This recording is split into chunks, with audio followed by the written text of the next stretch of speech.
आपका भी स्वागत। आप सबने मारो घणो राम राम सा। आपरी वीर प्रसुता भूमि में ने नमन। अठे महाराणा प्रताप रा शौर्य, मीराबाई री भक्ति, पन्ना धाय रो त्याग और रानी पद्मिनी रा बलिदान री गाथा लिखी है। आप सगला चित्तौड़गढ़ रा निवासियों ने जय राम जी री करू हूं। सावलिया जी धाम और सभी देवी देवताओं को प्रणाम करती हूं। ये वीरों की धरती है। गर्व है इस धरती में आपको? जोर से बोलो। गर्व है अपनी धरती में, गर्व है अपने प्रदेश में, गर्व है अपने देश में। मुझे भी बहुत गर्व है, इसीलिए मेरी ध्यान से बातें सुनना। आपके काम की बात करने आई हूं, चुनाव की बात नहीं, आपके काम की बात करने आई हूं। तो एकदम ध्यान से सुनो। आपसे कुछ चाहती हूं मैं, बाद में आपको पता चलेगा। देखिए, ये महाराणा प्रताप जी की धरती है। उनके साथ गाड़िया लोहारों ने एक शपथ ली थी कि जब तक चित्तौड़गढ़ आजाद नहीं होगा तब तक किले में प्रवेश नहीं करेंगे। मालूम है आपको ये कहानी? तो प्रवेश कब किया इन्होंने, कौन बताएगा? पंडित जवाहरलाल नेहरू ने माणिकलाल वर्मा जी के साथ किले में इनके साथ प्रवेश किया जब भारत आजाद हुआ तब। तो ये जो आपकी परंपराएं हैं, किसी ने शपथ लिया कि किले में कभी नहीं जाएंगे, एक पूरे कौम ने, जब तक आजादी नहीं होगी। महाराणा प्रताप जैसी शख्सियत जो लड़े अपने देश के लिए, अपने प्रदेश के लिए। आपके पूर्वजों ने आजादी की लड़ाई लड़ी, हमारे पूर्वजों ने आजादी की लड़ाई लड़ी। किस लिए लड़ी, कौन बताएगा? किस लिए लड़ी? अपने लिए लड़ी, देशवासियों के लिए लड़ी, देशवासियों की आजादी के लिए लड़ी। गांधी जी क्या कहते थे? गांधी जी कहते थे कि तब तक ये देश पूरी तरह से आजाद नहीं होगा जब तक ग्राम स्वराज नहीं होगा। ग्राम स्वराज का मतलब है जब तक गांव मजबूत नहीं होगा, जब तक गांव सशक्त नहीं होगा, जब तक एक एक देशवासी को सशक्त नहीं करेंगे। गांव से लेकर शहर तक हर जगह सबको आजादी में का एहसास होना चाहिए और सब सशक्त होने चाहिए। तो देखिए, बहुत साल गुजर गए। अब भाजपा के नेताओं के भाषण सुनते होंगे, उनके मुताबिक तो 70 सालों में कुछ हुआ ही नहीं। ये अलग बात है कि सब पढ़े लिखे हैं। कहाँ पढ़े हैं भाई? किन्होंने पाठशालाएं बनाई, किन्होंने कॉलेज बनाए जिनमें ये पढ़े, किन्होंने इनकी डिग्रियां दी, जहाँ जहाँ इन्होंने रोजगार किया, वो कंपनियां किसने बनाई? 70 सालों से हम आजाद हैं। सही बात? 70 सालों से हम आजाद हैं और इन 70 सालों में हमारी राजनीति आस्ते आस्ते बदलती जा रही है। आप सबको मालूम है कि आज जो देश में परिस्थितियां हैं, जो देश में राजनीति स्थापित हुई है, वो किस तरह की राजनीति है? आप ही कह रहे हैं, धर्म पे आधारित राजनीति कर रही है भाजपा। तो ये धर्म के आधारित राजनीति होती क्या है? क्योंकि देखो, धार्मिक तो हम सब हैं, आप हो, मैं हूं, सब है ना, मेरी बहनें, आप सब धार्मिक हैं, सब पूजा करती हैं। और आप सब नहीं तो जितने भी धर्म हैं हमारे देश में, उनके जितने भी मानने वाले लोग हैं वो सब धार्मिक हैं। हम हिंदुस्तानी हैं, हम सब धार्मिक हैं, चाहे हिंदू हो, मुसलमान हो, जैन हो, बौद्ध हो, दिल में धर्म है और सबकी आस्था है और सब उस आस्था को दिल में मानते हैं और अपने बच्चों को सिखाते हैं। कोई ऐसा धर्म है जो आपको सिखाता है कि एक दूसरों को मार काटो? कोई धर्म नहीं है ना, कोई ऐसा धर्म नहीं है। चाहे कोई भी धर्म हो, वो आपको सिर्फ अच्छी बातें सिखाएगा। वो सिखाएगा कि सबका आदर करो, मान सम्मान करो सबका, सबसे प्रेम से बात करो, किसी को सहायता की जरूरत है उसकी सहायता करो, यही सिखाता है धर्म। क्योंकि तो ये धर्म पे आधारित राजनीति क्या है, कैसे उभरी और आज कैसे पूरे देश में चल रही है, इसके बारे में सोचने की बहुत आपको ज़रूरत है। बहुत महत्वपूर्ण बात है ये। क्योंकि देखिए, मेरी समझ में ये ऐसी राजनीति है जो आपका ध्यान भटकाना चाहती है। क्यों? क्योंकि सब जानते हैं कि आप सब धार्मिक हैं, सब जानते हैं कि जब धर्म की बात करेंगे तो आपके जज्बात उभरेंगे। सब जानते हैं, बहनें, आपके घर कोई आए बड़ी धार्मिक बात करे और फिर बोले कि मुझे वोट दे दो, तो आपको बुरा लगेगा ना कि भाई धार्मिक इंसान है, अच्छी अच्छी बातें करके आया गया है, उसको तो वोट देना चाहिए। आपको ऐसा लगता है ना? लेकिन सोचो, वो इंसान आपके पास धर्म की बात चुनाव के समय क्यों कर रहा है? आपके पास आकर आपसे कुछ चाहता है। और आप समझिए कि ये जो राजनीति आपने पूरे देश में लागू होने दी है, ये आप ही का इस्तेमाल कर रही है। ये धर्म की बातें, जाति की बातें चुनाव के समय जो उठाते हैं, वो चाहते हैं कि अपना स्वार्थ आपसे साधें। अगर आप इस बात को आज नहीं समझेंगे तो 5 साल और भुगत लो, 5 साल भुगत लो। अगर आप इस बात को ठीक तरह से समझ लेंगे और आप नेताओं से, राजनीतिक दलों से जवाबदेही मांगेंगे, आप विकास मांगेंगे, आपकी समस्याओं का हल मांगेंगे, तो आप भटक नहीं सकते। मैं इसलिए ये बात कह रही हूं, क्योंकि 2 दिन पहले मैं मध्य प्रदेश में थी। मध्य प्रदेश में भाजपा की सरकार है। कितने सालों से चल रही है बहनों और भाइयों? 18 सालों से। 18 सालों से बार बार भाजपा को वोट दिया जा रहा है। जब मैं किसी के घर जाती हूँ, पूछती हूँ कि भाई क्यों दे रहे हो वोट? तुम्हारे घर में बिजली नहीं है, पानी नहीं है, सड़क की मरम्मत नहीं की, बेरोजगार बच्चे बैठे हुए हैं, पढ़ाई लिखाई करा दी, फीस भरा दी, मेहनत कर ली, लेकिन नौकरी नहीं मिल रही है, तो क्यों बार बार वोट दे रहे हो? तो जवाब ये मिलता है कि दीदी, धर्म के आधार पर।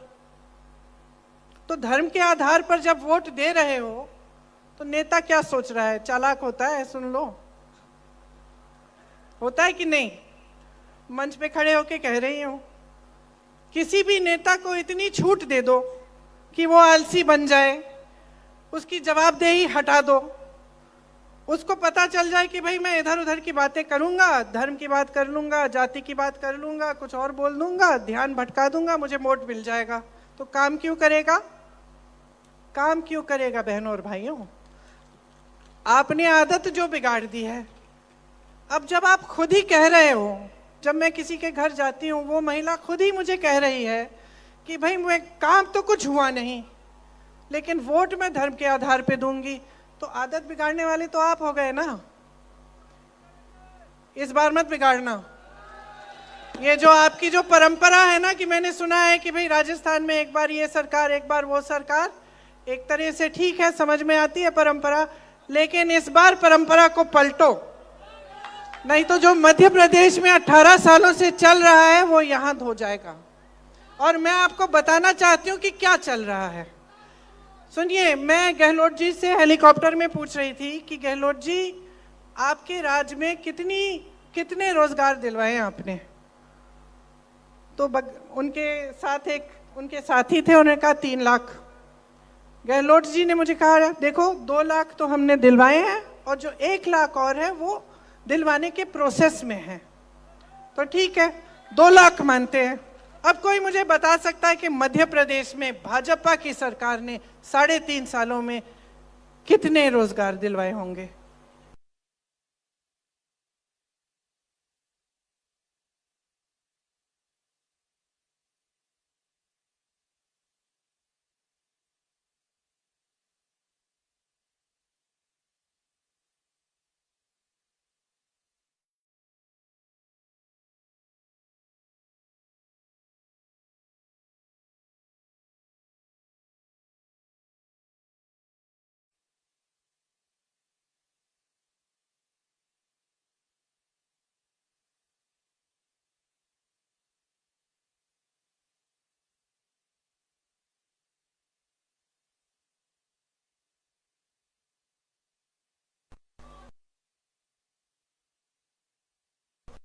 फिर मैंने पूछा कि शिक्षा की सुविधाएं कैसी हैं?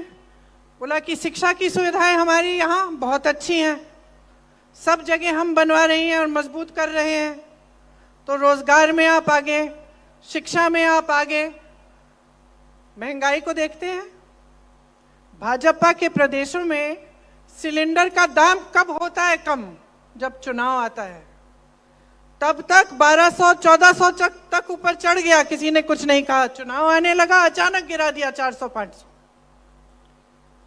आपको सिलेंडर कितने में मिलता है? 500 में मिलता है। देखिए, आपको ना प्रदेश की सरकार ने केंद्र की नीतियों से बचा के रखा है। आपने कभी इस देश के इतिहास में ऐसी बात सुनी है कि महंगाई राहत कैंप लगा रही है प्रदेश सरकार और महंगाई बढ़ा रही है केंद्र की सरकार? कभी सुनी है ये बात? कभी ये नौबत आई है कि प्रदेश की सरकार को महंगाई राहत कैंप लगवाना पड़ रहा है? क्योंकि महंगाई इतनी बढ़ गई है। बहनों, आप तो कम से कम दिवाली मना पाई हैं। मध्य प्रदेश की जो मेरी बहनें हैं रोती हैं जब दुकान जाना पड़ता है, धनतेरस के लिए बर्तन खरीदने पड़ते हैं, जब लिपाई पुताई करनी है घर की, किसी के लिए, बच्चों के लिए नए कपड़े खरीदने हैं, दिए खरीदने हैं, कोई पटाखा मांग रहा है बच्चा, कर नहीं पाती हैं। बहनें अगर वो बाजार जाती हैं और सोचती हैं कि खाना बनाना पड़ेगा, परोसना पड़ेगा, दिवाली पे मेहमान आएंगे, तो घबराहट होती है दिल में। और यहाँ महंगाई के राहत के कैंप इसलिए लगाए गए ताकि आपको इस महंगाई से जितना हम बचा सकते थे, हमारी सरकार ने बचाने की कोशिश की।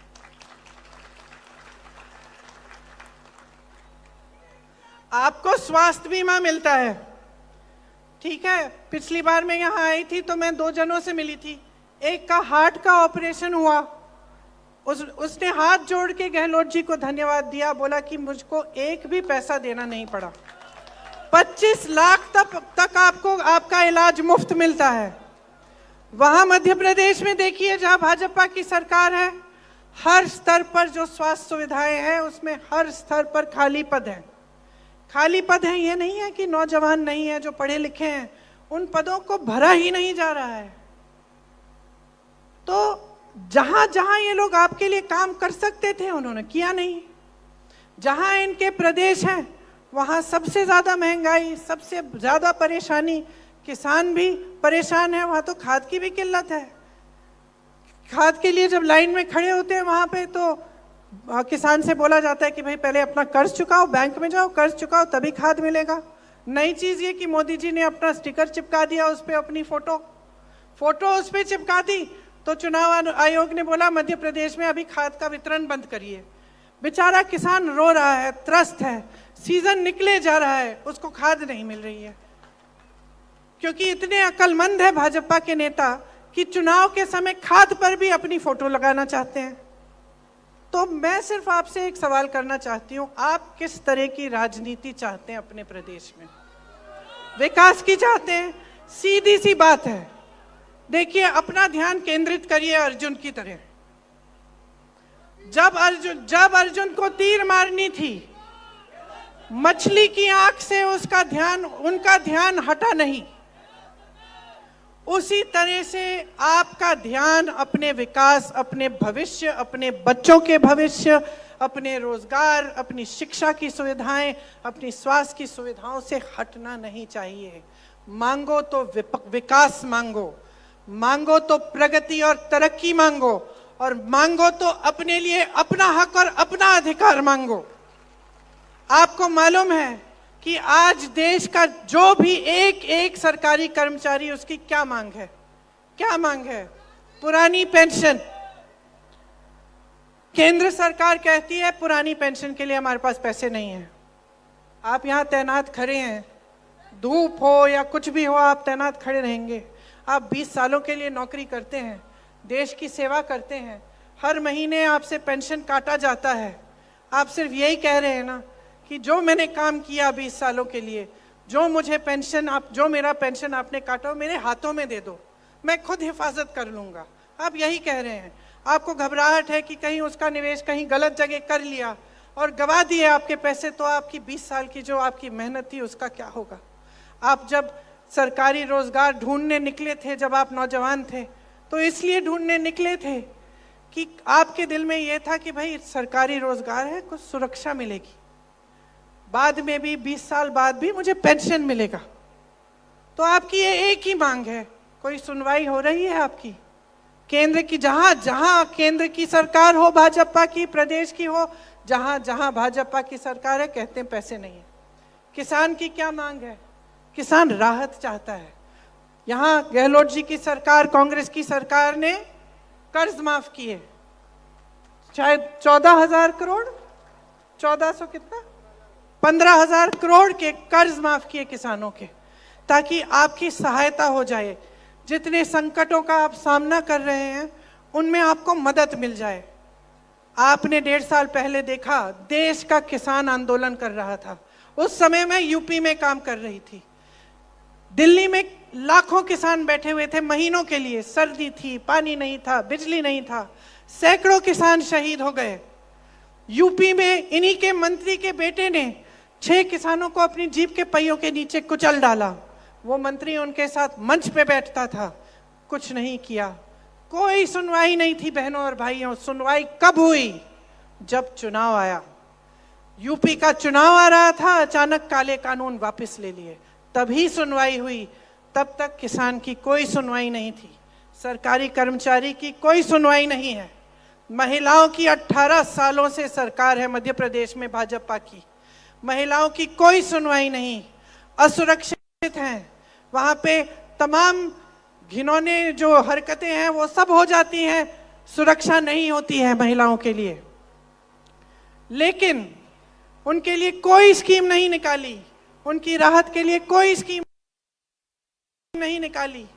महंगाई का सामना 18 सालों से कर रही हैं, गरीबी का सामना 18 सालों से कर रही हैं, घर में संकट है 18 सालों से। राहत कब दी? चुनाव के 2 महीने पहले। चुनाव के 2 महीने पहले एक स्कीम निकाली कि हम आपके खाते खोल दो, आपके खातों में हम पैसे डालेंगे, हर महीने डालना भी शुरू कर दिया चुनाव से पहले। ये सोच के कि जनता बेवकूफ है, ये सोच के कि महिलाओं को बेवकूफ बना सकते हैं। तो भाइयों और बहनों, इन बातों को बहुत गहराई से आपको समझना पड़ेगा, क्योंकि यही खेल आपके साथ खेला जा रहा है और यही खेल खेला जाएगा अगर आप भाजपा की सरकार लाएंगे। आप देखिए आसपास क्या है, जहां कांग्रेस की सरकारें हैं, जहां भाजपा की सरकारें हैं, उनकी तुलना करिए। मेरी बातों पे मत जाइए। आपको ये लगता होगा कि चलो ये तो कांग्रेस की नेता है, तो बोलेगी कांग्रेस के पक्ष में, इसने तो आलोचना करनी ही है भाजपा की, और भाजपा वाले हमारी करेंगे। हम भी कुछ कहते हैं उनके बारे में, वो भी कहते हैं। मैं कहती हूँ मेरी बातों पे जाओ ही मत। मैं कहती हूँ तमाम नौजवान बैठे हो, शहर है, यहाँ इंटरनेट है, जाके देखो। जो छत्तीसगढ़ में तुम्हारे दोस्त हैं, या मध्य प्रदेश में है, या हिमाचल में है, वहां पूछो। अपनी यहाँ राजस्थान की स्थिति देखो, आपकी क्या स्थिति है। यहाँ आपको राहत मिल रही है, यहाँ किसान के कर्ज माफ हुए हैं, यहाँ पुरानी पेंशन की स्कीम लागू भी है, और हम ये भी कह रहे हैं कि हम इसको एक कानून बनाएंगे। यहाँ महिलाओं के लिए कितने काम किए हैं, ये सब चीजें हुई हैं आपके आंखों के सामने, आपका अनुभव रहा है। तो आप अपने अनुभव पर जाओ, अपने विवेक पर जाओ, लेकिन एकदम आंखें खोल के अपना वोट डालो। आज भाजपा, राजस्थान की जो भाजपा है, एकदम बिखरी हुई है। मोदी जी इतना दौरा कर रहे हैं, इतने भाषण देते हैं, कहाँ कहाँ की बातें करते हैं, विकास की तो नहीं करते। आपको कभी ये मिसाल नहीं देंगे कि मध्य प्रदेश में देखो हमने कितना काम किया। मैं यहाँ खड़ी होकर दे सकती हूँ, मैं कह सकती हूँ कि अपने प्रदेश में कितना हुआ है, छत्तीसगढ़ में क्या हुआ है, राजस्थान में कितना हो रहा है। वो नहीं कह सकते। वो कभी लाल, कभी पीली, कभी नीली डायरी की बात करते हैं कि नहीं? कहते हैं कि वैसी डायरी मिल गई। क्या खोज रहे थे वो? मुझे तो लगता है कि पूरे प्रदेश में ढूंढते ढूंढते वो तो अपना सीएम फेस ढूंढ रहे हैं, अपने सीएम का चेहरा ढूंढ रहे हैं, वही नहीं मिल रहा। आपने वो फोटो देखी है, मोदी जी की जीप में चल रहे हैं टोपी लगा के, और यूं दूरबीन से देख रहे हैं जंगलों में, यही आपके राजस्थान के जंगलों में कुछ ढूंढ रहे हैं, शायद मोर ढूंढ रहे हैं। दूरबीन भेज दें उन्हें, दूरबीन भेज देते हैं। अपना सीएम का चेहरा भी ढूंढ लें, क्या पता दूरबीन से देखें तो मिल जाए। जितने भी उनके बड़े बड़े नेता थे सबको परे कर दिया। राजस्थान आकर अपने नाम पर वोट मांग रहे हैं, ये नौबत हो चुकी है उनकी। अपने नाम पर वोट ऐसे मांग रहे हैं जैसे प्रधानमंत्री पद छोड़ के यहाँ आके सीएम बनेंगे।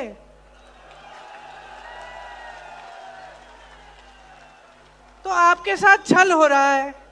अब आप जागरूक बनेंगे, आप आंखें खोलेंगे तो आप इस छल को देख पाएंगे, समझ पाएंगे। अगर आप अपने जीवन का अनुभव देखेंगे, ये देखेंगे कि जो गहलोत जी की सरकार है उसने क्या क्या काम किया है आपके लिए। मैं नहीं कह रही हूं कि सब कुछ ठीक है, मैं नहीं कह रही हूं कि जितना विकास, सब विकास जो है एक निरंतर होता है, विकास कभी रुक नहीं सकता। हम आज 10 चीजें करेंगे, 10 और करनी पड़ेंगी, ये होता है विकास, चलते चले जाता है। तो मैं ये नहीं कह रही हूं कि भाई पूरी तरह से हो गया है, लेकिन मैं ये जरूर कह रही हूं कि कोई प्रयास नहीं छोड़ा। कि जब गहलोत जी कहते हैं कि आप जितना भी मांगो, आप मांगते मांगते थक जाओगे, मैं देते देते नहीं थकूंगा, तो मैं गहलोत जी को जानती हूं, वो अपने दिल से ये बात कहते हैं। मैं जानती हूं कि कितना काम करते हैं, रात भर काम करते हैं, 4-5 बजे तक सोते नहीं हैं, आपके लिए काम करते हैं। तो आपको कौन सी राजनीति चाहिए, आपको कैसी सरकार चाहिए, आप जब इसको चुनने जाएंगे तो आप देखिए, मैं जो कह रही थी आपसे मांगने आई हूं, मैं आपकी जागरूकता मांगने आई हूं, वोट नहीं मांगने आई हूं, मैं जागरूकता मांगने आई हूं। आपने शुरू में कहा कि इस धरती पर गर्व है, आपने शुरू में कहा इस देश पर, इस प्रदेश पर गर्व है, जोर से चिल्ला के बोले गर्व है ना तो इसकी हिफाजत करो, गर्व है तो अपने अधिकारों को समझो। जब नेता खड़े होकर कहता है कि मैंने दिया, उसको समझाओ तुमने कुछ नहीं दिया, जनता ने तुम्हें दिया है, उसको जवाबदेह बनाओ। ये धर्म की बातें, जाति की बातें बहुत अच्छी बातें हैं, लेकिन जब वोट की बात है तो अपने काम की बात सुनो और उससे काम की बात मांगो, उसको जवाबदेह बनाओ। और अगर वो आपके लिए काम नहीं करता और आपको लगता है कि इसने विश्वासघात किया है, तो बदल डालो। तो मैं इस आधार पर आपसे कह रही हूं कि जागरूक बन जाओ, क्योंकि मैं जानती हूं कि हम राजस्थान में हमारी सरकार ने खूब काम किया है और हम इस काम को रोकना नहीं चाहते। अब सही दिशा में चल रहा है प्रदेश। सही दिशा ये है कि आपकी संपत्ति आपकी जेब में जानी चाहिए। आज जो केंद्र की सरकार है आपकी संपत्ति छीन कर बड़े बड़े उद्योगपतियों को दे रही है, चाहे आपकी बड़ी बड़ी कंपनियां हो, चाहे बंदरगाह हो, चाहे हवाई अड्डे हो। आज किसान 27 रुपए कमाता है एक दिन में और अडानी जी 16,000 करोड़ रुपए कमाते हैं। मोदी जी कहते हैं कि आपके पेंशन के लिए पैसे नहीं है।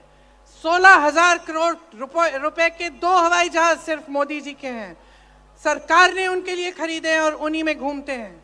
20,000 करोड़ का उन्होंने सुंदरीकरण किया है संसद भवन का। 70 साल पुराना था, उनको पसंद नहीं आया, लेकिन 70 साल से तो अच्छा खासा चल रहा था।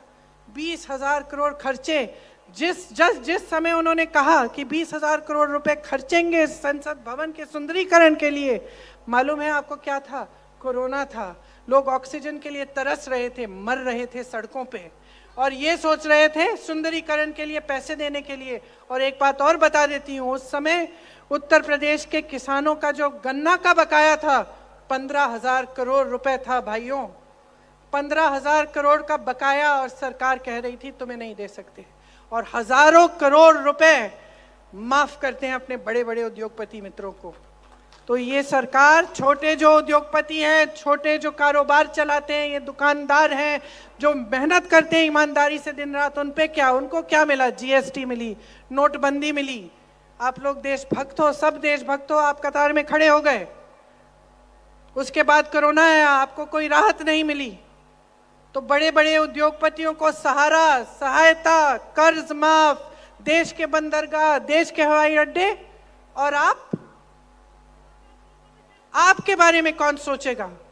तो आप सोच लीजिए, अपने पैरों पे खड़ा होना है, अपना भविष्य मजबूत बनाना है, अपने आप को सशक्त बनाना है, तो कांग्रेस की सरकार को जिताओ, 5 साल और दो। कुछ घोषणाएं हैं कि अगर सरकार वापस आएगी तो 1 करोड़ परिवारों को 500 रुपए में जो सिलेंडर मिलेगा, महिला मुखिया को 10,000 रुपए सालाना मिलेंगे, 2 रुपए प्रति किलो गोबर को खरीदा जाएगा ताकि आवारा की पशु की जो समस्या है ये कम हो जाए। सरकारी कॉलेज के पहले साल में विद्यार्थियों को लैपटॉप और टैबलेट मिलेगी, या लैपटॉप या टैबलेट। प्राकृतिक आपदा से पीड़ित परिवारों को 15 लाख तक की बीमा मिलेगी। हर छात्र को अंग्रेजी मीडियम की शिक्षा का गारंटी होगा, और जो ओपीएस है, जो पुराना पेंशन है, उसको हम एक कानूनी गारंटी बनाएंगे। तो देखिए, भाजपा बिखरी हुई है, हम एकजुट होकर लड़ रहे हैं। हमारा एक एक नेता आपके लिए समर्पित है। सही तरह की राजनीति अपने प्रदेश में है, उसको कामयाब करो, उसको 5 साल और दो ताकि आपका प्रदेश आगे बढ़ता चले जाए और रुके नहीं। मैं जानती हूं कि अगर आप अपने विवेक के इस्तेमाल को करेंगे और आप समझदारी से सोच समझ के अपना वोट डालेंगे और वोट अपने ही पक्ष में डालना चाहेंगे तो आप कांग्रेस के हर उम्मीदवार को भारी बहुमत से जिताएंगे। आपको बहुत बहुत धन्यवाद देती हूँ। थोड़ा जल्दी बोली हूँ आज, क्योंकि मैं जानती हूँ आप बहुत समय से इंतजार कर रहे हैं। तो आप सबको बहुत बहुत शुभकामनाएं और बहुत बहुत धन्यवाद कि आपने मेरा इंतजार किया, ध्यान से मेरी बातों को सुना। एक बार मेरे साथ बोलो, जय हिंद, जय हिंद।